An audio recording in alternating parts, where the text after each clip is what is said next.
The Congress party besieged the Chief Minister's residence and held a protest today. They demonstrated against attacks on Congress workers related to the upcoming 3-stage Panchayat elections.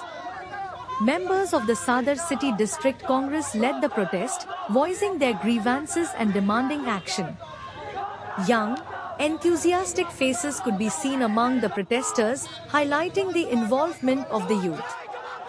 The protest underscored growing political tensions and the Congress party's concerns over election-related violence and fairness in the electoral process.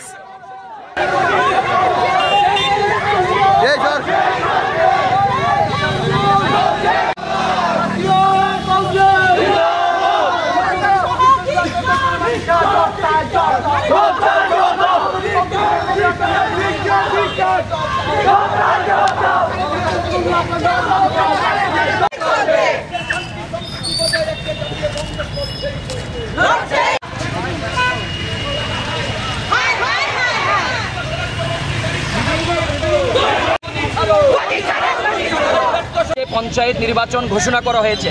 এর আগে রাজ্যের মাননীয় মুখ্যমন্ত্রী বলেছিলেন 100% বিজেপিকে পঞ্চায়েতে জয়লাভ করতে হবে। তারপর থেকে গোটা রাজ্য জুড়ে একটা রাজনৈতিক পরিবেশ অস্থিরতা তৈরি করা হয়েছে।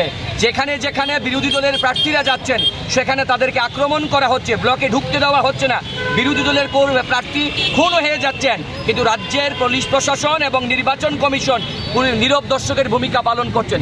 আজকে যখন আমাদের বিধায়ক উদয়পুর চাপানিয়াতে ব্লকে যান, সেখানে নমিনেশন সাবমিট করতে উনার উপর আক্রমণ, কংগ্রেস দলের কর্মী দুর্বর আক্রমণ, প্রার্থীদের মাথা ফাটিয়ে দেওয়া হয়েছে। মাননীয় সভাপতি আশিস সাহা যখন বক্সনগর ব্লকে যান, উনাকে রাস্তায় আটকে দেওয়া হয়, বোম ছুঁড়ে মারা হয়। গোটা